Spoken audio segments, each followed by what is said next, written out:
नमस्ते बच्चों। पिछली कक्षा में हमने सरोज स्मृति में यह देखा कि निराला अपनी बेटी की शादी सामाजिक लग्नों से भिन्न नए ढंग से कराना चाहते हैं। वो ये इसलिए चाहते हैं कि उन्हें पता है कन्याकुब्ज ब्राह्मण के कुल में कन्या को ब्याह करके भेजना इस प्रकार होता है, वहां पर नारी की स्थिति कैसी होती है।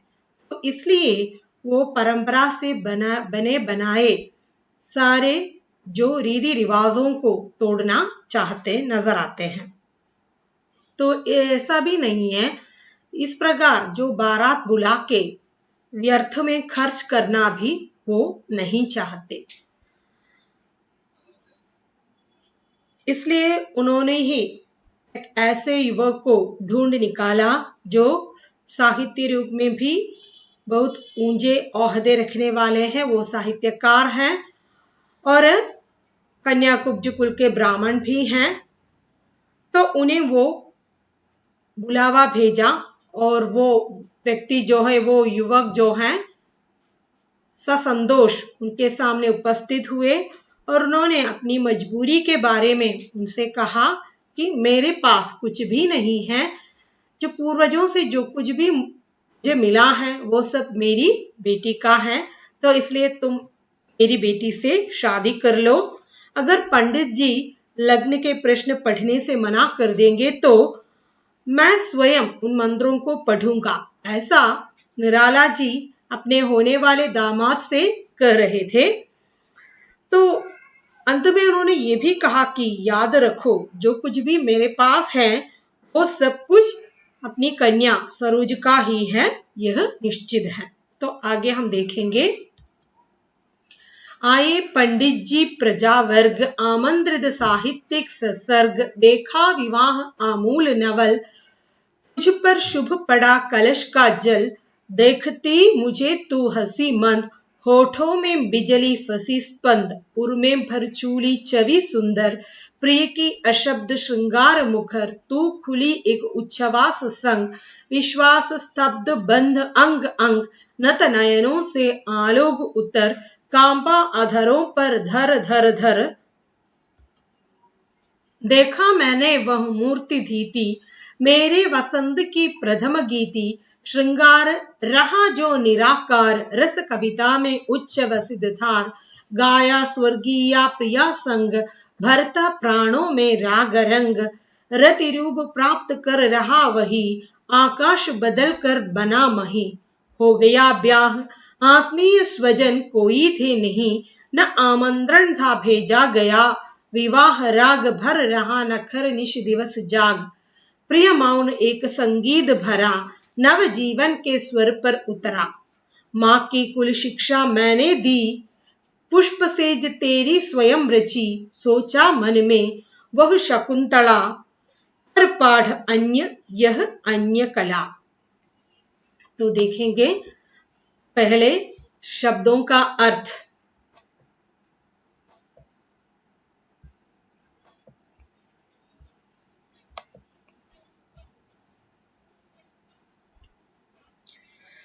प्रजा वर्ग, इसका मतलब है जनता के लोग। ससर्ग, मित्रों सहित कुटुंब सहित। आमूल, पूरी तरह से। स्पंद, लहराना, स्पंदन। अशब्द, मौन। मूर्ति थीति, धैर्य की मूर्ति। प्रथम गीति, प्रथम स्फुरण के समान। तो अपने शोकमयी जो कविता सरोज स्मृति की इन पंक्तियों में अपनी पुत्री सरोज के निराडंबर पूर्ण विवाह और वैधव्य की जो करुण कहानी बताते हुए महाकवि निराला जी कहते हैं, हे पुत्री, तेरे विवाह में आए पंडित जी, विवाह के जो लग्न पढ़ने के लिए पंडित जी आए, प्रजा वर्ग ये भी नहीं, अनेक लोग भी उपस्थित हुए, आमंत्रित साहित्यिक सत्सर्ग, इसका मतलब है जिन जिन लोगों को मैंने आमंत्रित किया है साहित्य के क्षेत्र में जुड़े हुए जिन जिन लोगों को मैंने आमंत्रित किए हैं, वो सब अपने कुटुंब सहित, अपने मित्रों सहित, अपने परिवार सहित वहां पर उपस्थित हुआ। देखा विवाह आमूल नवल, उन्होंने एकदम नवीन ढंग से होने वाले विवाह को देखकर साक्षात्कार, एक नए प्रकार के होने वाले विवाह को देखकर उसका साक्ष्य बनने के लिए आए थे। कवि बता रहे हैं, तुम्हारे विवाह में लग्न पढ़ने के लिए पंडित जी आए और बहुत सारे लोग भी आ गए। जिन साहित्य के क्षेत्र से जिन जिन लोगों को मैंने आमंत्रित किया है, वो सब अपने परिवार सहित वहां पर उपस्थित हुए। एक नए प्रकार से होने वाले विवाह में शामिल होना वे लोग चाहते थे। भाव यही कि उन्होंने पूर्ण रूप से नवीन पद्धति में होने वाले इस विवाह को देखने के लिए वहां उपस्थित हुए। तो आगे देखिए, तुम पर शुभ पड़ा कलश का जल, तेरे ऊपर कलश का जो पवित्र जल छिड़का गया। देखती मुझे तो हंसी मंद, उस समय तूने क्या किया, मेरी ओर देखकर तू धीरे धीरे मुस्कुराई। देखती मुझे तो हंसी मंद, तू मेरी ओर देखकर मंद धीरे से मुस्कुराई। होठों में बिजली फंसी स्पंद, उर में भर चूली छवि सुंदर, प्रिय की अशब्द श्रृंगार मुखर, तू खुली एक उच्छ्वास संग।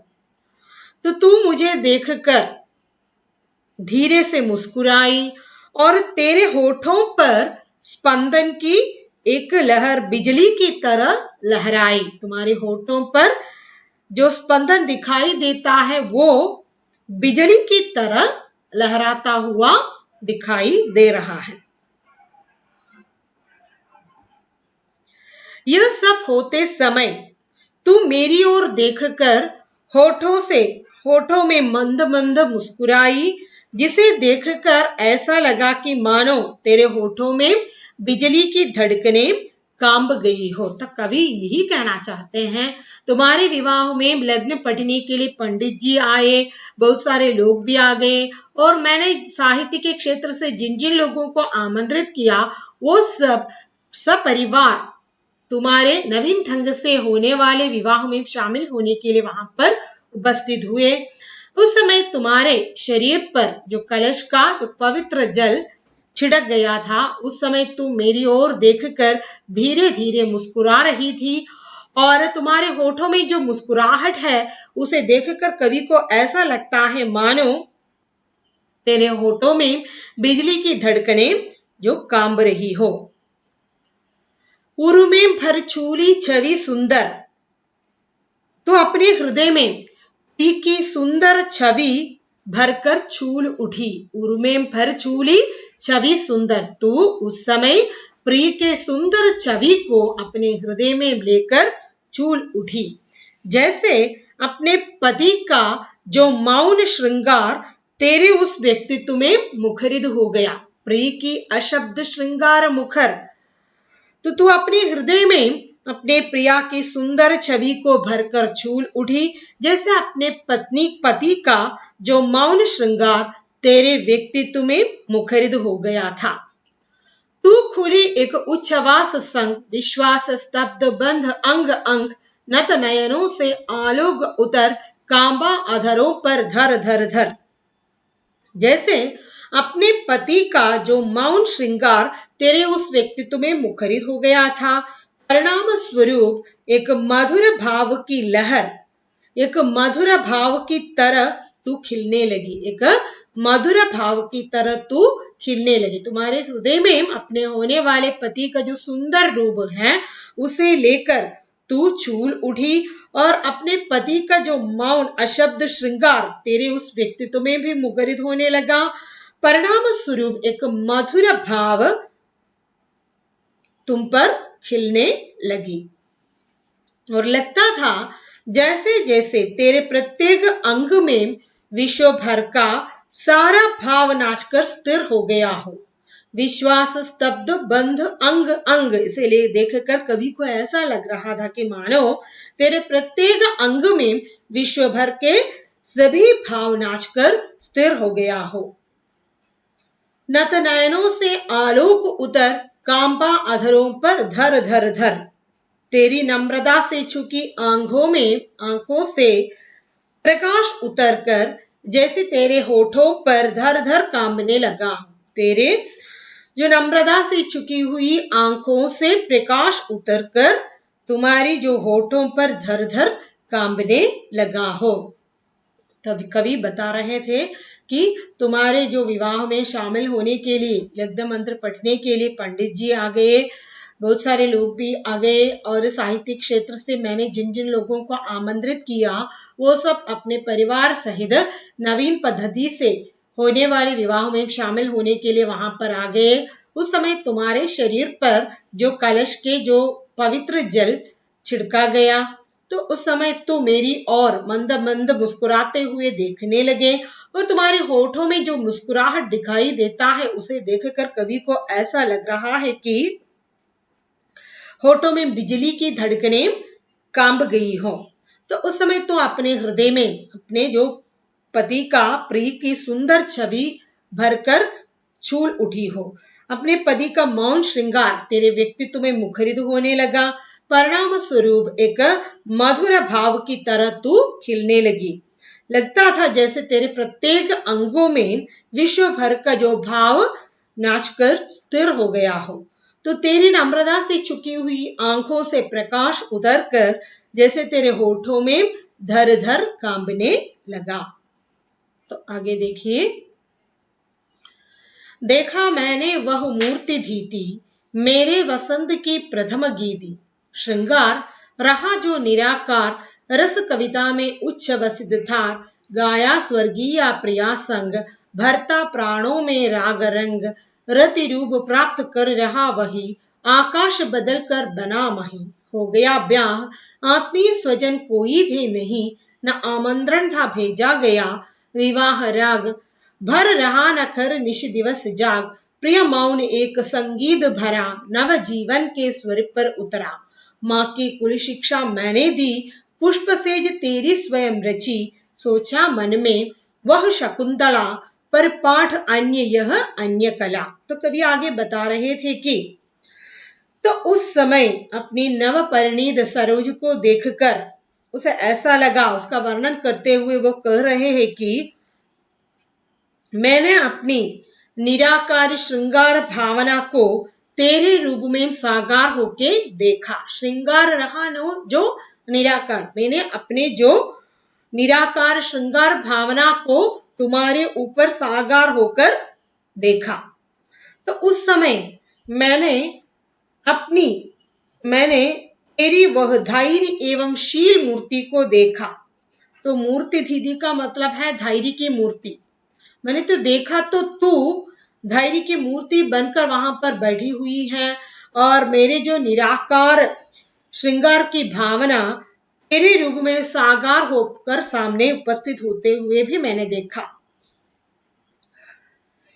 और उसमें मैंने अपनी जीवन के वसंत का जो प्रथम संगीत देखा। तो कवि अपनी नव परिणीता सरोज का वर्णन करते हुए कहते हैं कि मैंने अपनी निराकार श्रृंगार भावना को तेरे रूप में साकार प्राप्त करते हुए देखा।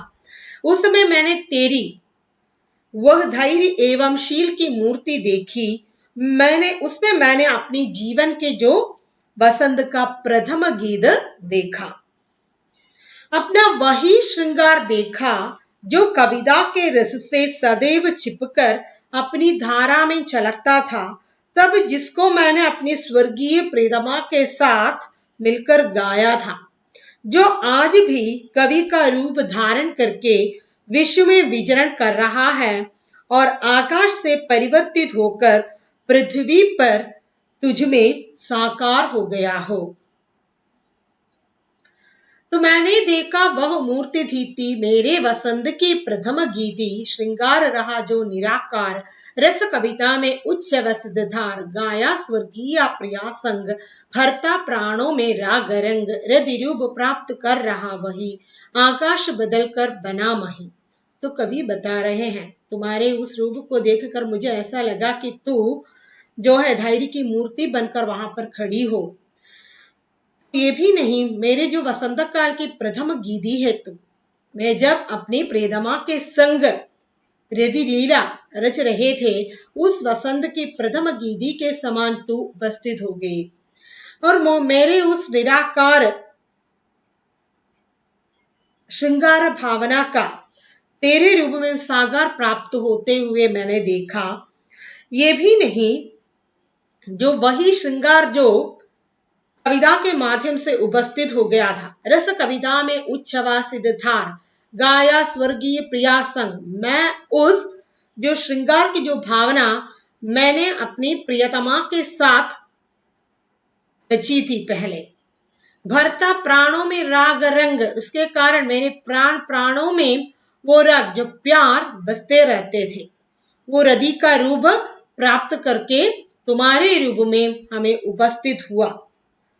तो वो भी आज कवि का रूप धारण करके विश्व में विचरण कर रहा है और आकाश से परिवर्तित होकर पृथ्वी पर तुझ में साकार हो गया दिखाई देता है।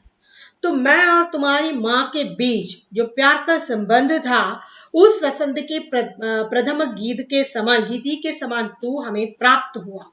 इस प्रकार हमारे जो निराकार श्रृंगार के भावना के तेरे रूप में साकार होता हुआ मैं देख रहा था।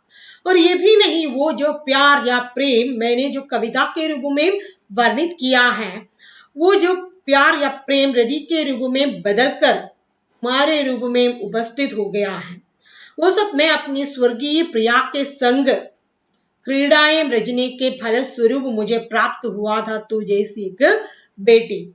आज मुझे ऐसा लग रहा है स्वर्ग में रहकर मेरी अपनी पत्नी के जो श्रृंगार परक, उनके मन के जो राग जो है, वो तुम में आकर समा गई हो गया ब्याह, आत्मीय स्वजन कोई थे नहीं, न आमंत्रण था भेजा था, विवाह राग भर रहा न कर निश दिवस जाग, प्रिय मौन एक संगीत भरा, नव जीवन के स्वर पर उतरा। कवि आगे बता रहे हैं, इस प्रकार तुम्हारी जो शादी, तुम्हारा विवाह कार्य संपन्न हो गया। उस अवसर पर रिश्ते नाते के लोग तो आए नहीं थे तथा उन्हें कोई आमंत्रण या बुलावा भी तो नहीं भेजा था, अतः न तो तेरे विवाह के अवसर पर गीत से कोई गीत घर में गूंजे नहीं और न रद जगे ही हुए। तो मैंने किसी भी रिश्ते नातेदारों को आमंत्रण नहीं भेजा, इसी कारण से वे घर में उपस्थित नहीं हुए। तो इसी कारण घर तो जो बाजे से और गीत से मुखरित भी नहीं हो पाए। फिर भी जैसे एक मौन संगी जीवन स्वर में समाकर इस धरती पर अवश्य छाया रहा। तो कवि बता रहे हैं, हो गया ब्याह, आत्मीय स्वजन कोई थे नहीं, न आमंत्रण था भेजा गया, विवाह राग भरा रहा न कर निशी दिवस जाग, जो विवाह के अवसर पर घर में नाच गाना होते हैं, दिन और रात में बहुत सारे मजा होते हैं, वो नाच गाना गा के जो घर के वातावरण को मुखरित करते हैं, ऐसी कोई जो बात सरोज के विवाह के समय घर में नहीं हो गए। फिर भी कवि बता रहे हैं, इस प्रकार के जो नाच गाना या गीत से घर में मुखरित न होने पर भी एक प्रकार के जो मौन संगीत के रूप में तुम्हारे जीवन में छाए हुए दिखाई देता है। कवि आगे बता रहे हैं, विवाह के अवसर पर माँ अपनी बेटियों को जो शिक्षाएं दिया करती है, वो सारी की सारी शिक्षाएं मैंने तुम्हें दी है। माँ की कुल शिक्षा मैंने दी, पुष्प सेज तेरी स्वयं रची। ये भी नहीं, विवाह के अवसर पर जो मैंने तेरे लिए पुष्प शैया अपने हाथों से सजाया है। सोचा मन में वह शकुंतला पर पाठ अन्य यह अन्य कला। मैंने अपने हाथों से पुष्पशैया भी तैयार किए। उस समय मेरे मन में आ गया, तू मुझ काव्य ऋषि की बेटी शकुंतला है। यद्यपि तुझे शकुंतला जैसा पाठ नहीं पढ़ाया गया, शकुंतला को अपने जीवन में जिन जिन शिक्षाएं प्राप्त हुई है, ऐसी शिक्षाएं मैंने तुझे कभी नहीं दी है। उससे तेरे जीवन और यौवन की कलाएं भी शकुंतला के जीवन और यौवन की कलाओं से बिल्कुल भिन्न है। शकुंतला ने अपनी जिंदगी में जो कुछ भी कलाएं सीखी हैं, अपनी जिंदगी में जो कुछ भी जो शिक्षाएं प्राप्त की हैं, उन सभी से भिन्न कलाएं और शिक्षाएं तूने प्राप्त की हैं। आगे देखिए। कुछ दिन रह गृह तू फिर समोद, बैठी नानी की स्नेह गोद। मामा मामी का रहा प्यार, भर जलद धरा को ज्यों अपार। वे ही सुख दुख में रहे न्यस्त, तेरे हित सदा समस्त व्यस्त। वह लदा वहीं की जहां कली तू खिली, स्नेह से हिली पली। अंध भी उसी गोद में शरण ली, मूंदे दृगवर महासमर। मुझ भाग्यहीन की तू संबल, युग वर्ष बाद जब हुई विकल। दुख ही जीवन की कथा रही, क्या कहूँ आज जो नहीं कही। हो इसी कर्म पर वज्रपात, यदि धर्म रहे नद सदा माथ। इस पथ पर मेरे कार्य सकल, हो भ्रष्ट शीद के से शददल। कन्ये गद कर्मों का अर्पण कर, करता मैं तेरा तर्पण। तो शब्दों का अर्थ देखिए। जलद का मतलब है बादल, न्यस्त का मतलब है रक्षक साथी, वह लता का मतलब है सरोज की मां, महामरण का मतलब है मृत्यु, संबल का मतलब है सहारा, युग वर्ष का मतलब है 2 वर्ष, शतदल का मतलब है कमल। सरोज स्मृति नाम की कविता की जो अंतिम पंक्तियां हैं, ये अंतिम पंक्तियों में कवि अपनी स्वर्गीय पुत्री सरोज को स्नेह तर्पण भेंट करने के बारे में कहते हैं। तो कवि बताते हैं, इस प्रकार तुम्हारी शादी हो गई, उसके बाद कुछ दिन रह गृह तू फिर समोद, कुछ दिन तू मेरे साथ मेरे घर में संतोष के साथ खुशी के साथ रही। फिर बैठी नानी की स्नेह गोद, उसके बाद अपनी नानी की स्नेहमयी गोद में जा बैठी। उसके बाद तू अपनी नानी के घर चली गई।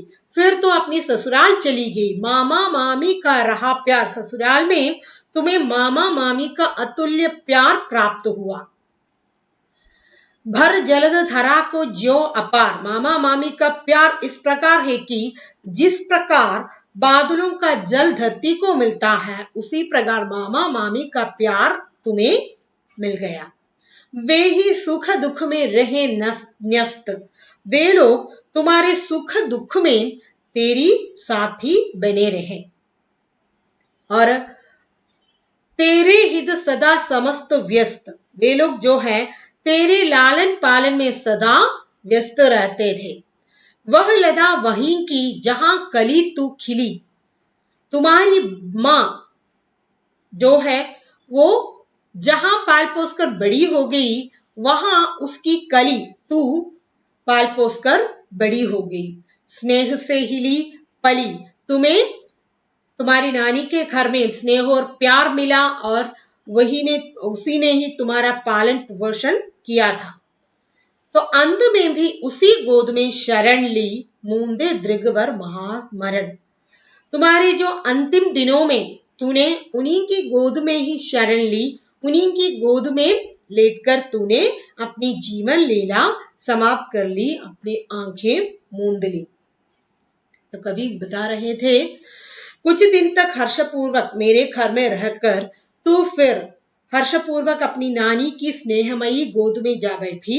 वहां उसी प्रकार मामा मामी का अतुल प्यार मिला, जिस प्रकार बादलों का जल धरती को मिलता है।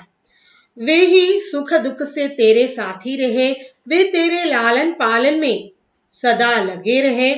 वो लता तेरी माँ भी वहीं की थी जिसमें तू कली के रूप में खिली थी, उत्पन्न हुई थी। तू उन्हीं लोगों के स्नेह की गोदी में वही हिली और पली थी, और अपने अंतिम समय में भी तूने उसी स्नेहमयी गोद में ही शरण ली और अपने सुंदर नेत्र बंद करके तू महाप्रयाण कर गई। तो आगे देखिए, मुझ भाग्यहीन की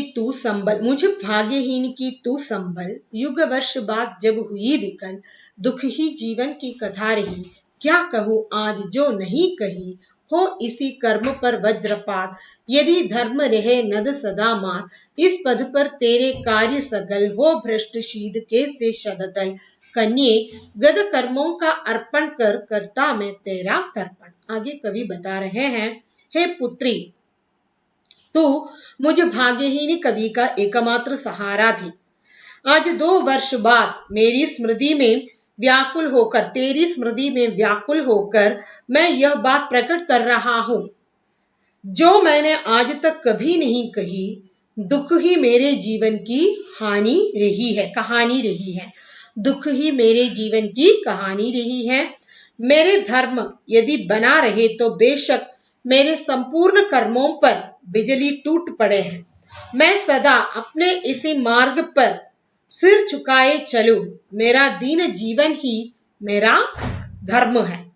मेरे सभी कार्य शीतकाल में मुरझा जाने वाले कमल के पत्तों की तरह नष्ट हो जाए। हे पुत्री, मैं अपने पुराने जन्मों के सारे कर्मों को अर्पित करके तेरा तर्पण करता हूं। तुझे श्रद्धांजलि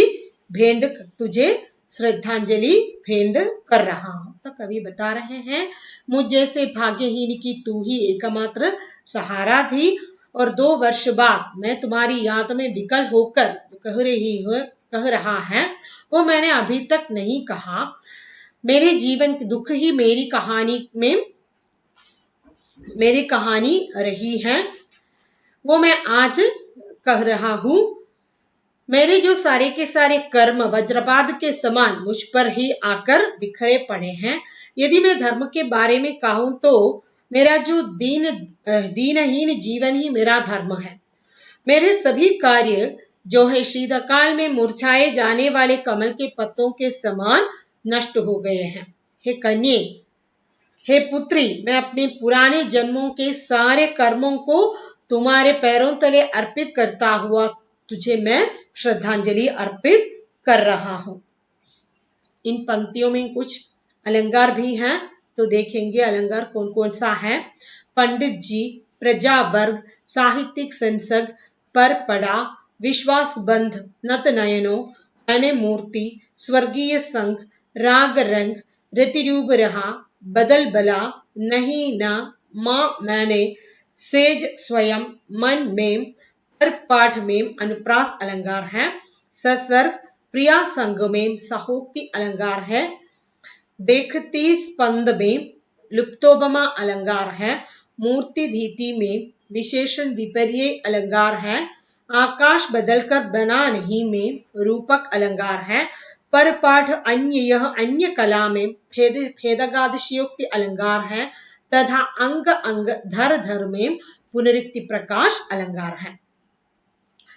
और आगे की पंक्तियों में मामा मामी, सदा समस्त, वह वही, मूंदे महामरण, वर्ष बाद, विकल, कही कहू, पद पर, शीत शत, कन्ये कर्मों कर करते, तेरा तर्पण में अनुप्रास अलंकार है, तथा मामा मामी अपार शीद के से शतदल में उपमा अलंकार है।